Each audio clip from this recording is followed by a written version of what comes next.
ہم نے صرف اللہ کے لیے کیا۔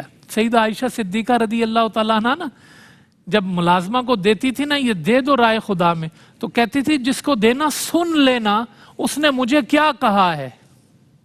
اگر اس نے کہا ہے کہ ام المومنین کا شکریہ، تو میں بھی پھر اس کو جواب میں کہوں گی اس کا شکریہ، تاکہ لفظ لفظ سے برابر ہو جائیں اور میرا صدقہ بچ جائے۔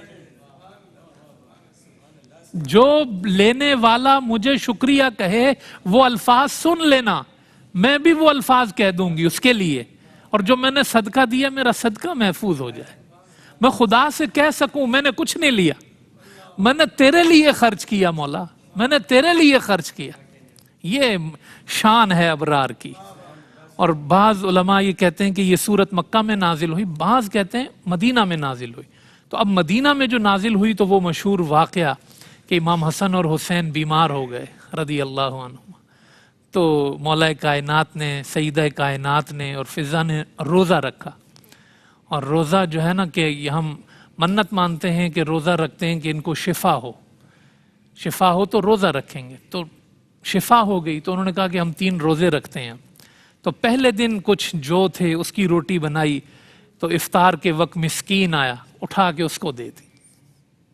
افطار میں کیا کیفیت ہوتی ہے بندے کو، بندہ کسی کو دیکھتا نہیں ہے، میں سامنے نہیں آنا ابھی مجھے پانی پینا ہے پہلے، لیکن وہ مولا کائنات وہ روٹی اٹھا کے مسکین کو دے رہے۔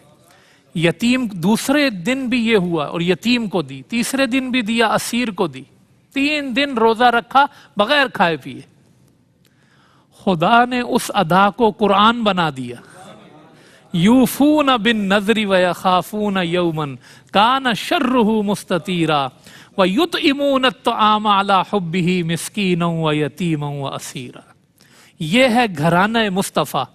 اور پھر حضور علیہ السلام نے کہا کیا روزے رکھے تم نے، یہ تو جبریل امین تھے جو آزمائش کے لیے آئے تھے، اور میرے اہل بیت اپنی آزمائش میں کامل ہو گئے، مکمل ہو گئے، انہوں نے پورا کر دیا اس آزمائش کو۔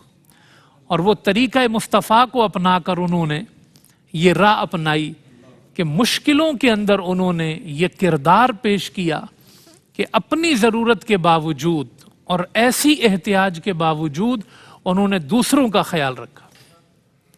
اور حضرت علی رضی اللہ تعالیٰ عنہ تو 2 درہم آ جاتے تھے تو ایسا خرچ کرنے کا شوق تھا نا، آپ کہا کرتے تھے کہ ایک اندھیرے میں خرچ کروں گا، ایک روشنی میں خرچ کروں گا۔ کبھی دن میں کرتے، کبھی رات میں کرتے، کہ میں دن میں صدقہ کرنے والوں میں بھی آ جاؤں، میں رات میں صدقہ کرنے والوں میں بھی آ جاؤں۔ یعنی ایک مزاج تھا گھرانہ اہل بیت اور صحابہ کرام رضوان اللہ تعالی علیہ مجمعین کا۔ کبھی رشتہ داروں میں دیتے، کبھی جو ہے وہ دوستوں میں تقسیم کرتے، کبھی ضرورت مندوں تک پہنچتے، رنگ بدل بدل کے، اور ہر رنگ میں سخاوت کرتے، ہر رنگ میں سخاوت کرتے۔ اور حضرت علی رضی اللہ تعالیٰ عنہ تو کہا کرتے تھے کہ جود الانسانی، جو انسان کی سخاوت ہے، یحبب الی ازدادہ، یہ انسان کی جو سخاوت ہوتی ہے نا، یہ اس کو دشمنوں میں بھی محبوب بنا دیتی ہے۔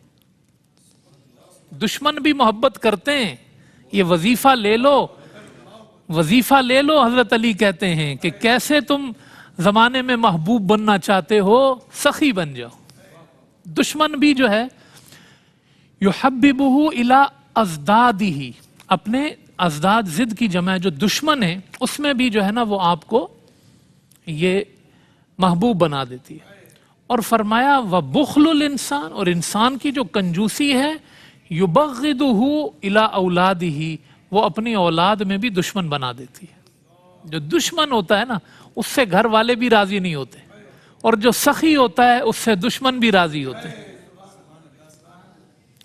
اور آپ حضرت علی رضی اللہ تعالیٰ عنہ فرمایا کرتے تھے کہ الجود کرم طبیعتی، انسان کی طبیعت کی جو شرافت ہے نا وہ سخاوت ہے۔ اگر کسی کو یہ دیکھنا ہے کہ یہ کتنا شریف ہے، یعنی شریف کے معنی اعلیٰ، تو پھر کہا کہ یہ دیکھ لو کہ وہ کتنا سخی ہے۔ تو یہ، اور حضرت امام حسن رضی اللہ تعالیٰ وہ تو کہلاتے ہی کریم تھے، اور 2 مرتبہ تو زندگی میں 100% مال اٹھا کے رائے خدا میں دے دیے ہیں جی۔ ہم تو پیمانے دیکھتے ہیں، 2.5% کتنا ہے، یہ کتنا ہے، کوئی 1 روپیہ زیادہ تو نہیں چلا گیا، 100 روپے زیادہ تو نہیں، اور یہ امام حسن نواسہ مصطفیٰ 100% مال اٹھا کے رائے، جو تحفے آئے، جو محبت، جو آپ کے پاس مال ہوتا، تو کوئی کہنے والا کہتا کہ یہ آپ اس طرح کیوں کرتے ہیں؟ تو آپ کہتے ہیں کہ میرے پاس کوئی فقیر آتا ہے تو میں بھی تو رب کا فقیر ہوں، تو میں چاہتا ہوں وہ میری بات کوئی نہ ٹالے، تو جب میرے پاس کوئی آتا ہے میں اس کی بات کیوں ٹالوں، میں نے تو دینا ہے، تقسیم کرنا ہے۔ اور امام حسین رضی اللہ تعالیٰ عنہ، کیا بات ہے آپ کی، کہ مشہور تھا امام حسین رضی اللہ تعالیٰ عنہ کے بارے میں کہ جو کام کہیں نہیں ہوگا وہ حسین سے ہوگا،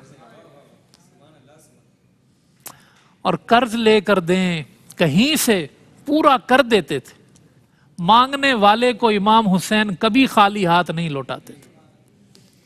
یہ گھرانے مصطفیٰ صلی اللہ علیہ وسلم ہے کہ ان کی سخاوت زمانے میں مشہور تھی، اور صرف اس زمانے میں نہیں، خدا کی قسم کوئی زمانہ ہو، کوئی زمانہ ہو، وہ صدقہ اہل بیت کھاتا ہے، وہ حضور کے گھرانے کا صدقہ کھاتا ہے، وہی سخاوتیں۔ اور میں آپ سے یہ بات عرض کروں، بڑے تجربے کی بات ہے، ہم چھوٹے لوگ امام حسین کی کیا بات کریں گے؟ میں تو دیکھتا ہوں آج بھی جو سید ہوتے ہیں نا، سخی ہوتے ہیں۔ سیدوں کے دل دیکھیں آپ، ان کے دل کتنے بڑے ہوتے ہیں۔ اگر کوئی سیدوں کی پہچان کرنا چاہے نا، تو وہ سخاوتوں سے بھی پہچانے جاتے ہیں، بڑے دل سے بھی پہچانے جاتے ہیں۔ تو میں دیکھ کر کہتا ہوں جب اس سید کا یہ عالم ہے تو پھر امام حسین کا عالم کیا ہوگا، امام حسین کا عالم کیا ہوگا، جن کی سخاوتوں کو خود خدا بیان کرتا ہے، جن کی سخاوتوں کو خود رب العالمین بیان کرتا ہے، ان کی سخاوتوں کا کیا عالم ہوگا۔ تو یہ ہیں قرآن کریم کی آیات جو صالحین کو بیان کرتی ہیں، جو ابرار کو بیان کرتی ہیں، جو صحابہ کو بیان کرتی ہیں، اور اہل بیت کو بیان کرتی ہیں، حسن و حسین کو بیان کرتی ہیں، سیدہ کائنات کو بیان کرتی ہیں، مولا علی کو بیان کرتی ہیں۔